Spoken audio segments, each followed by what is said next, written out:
Pasuguan, Paaralan sa Pasuguan in Austria. That concludes the graduation rites for the 8 years, ma'am. Is this right? Okay.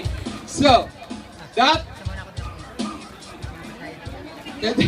I mean, that will, what will your child learn when you send them to the Paaralan sa Pasuguan? So they are learning Tagalog, they're learning the dances, they're learning the traditions and culture of Filipinos. So we encourage everyone, lalo na yung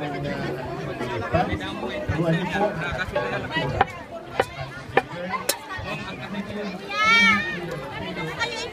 Okay.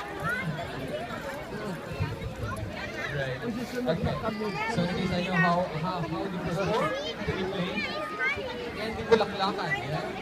So from that age, we inculcate in the brain how to the Filipino culture.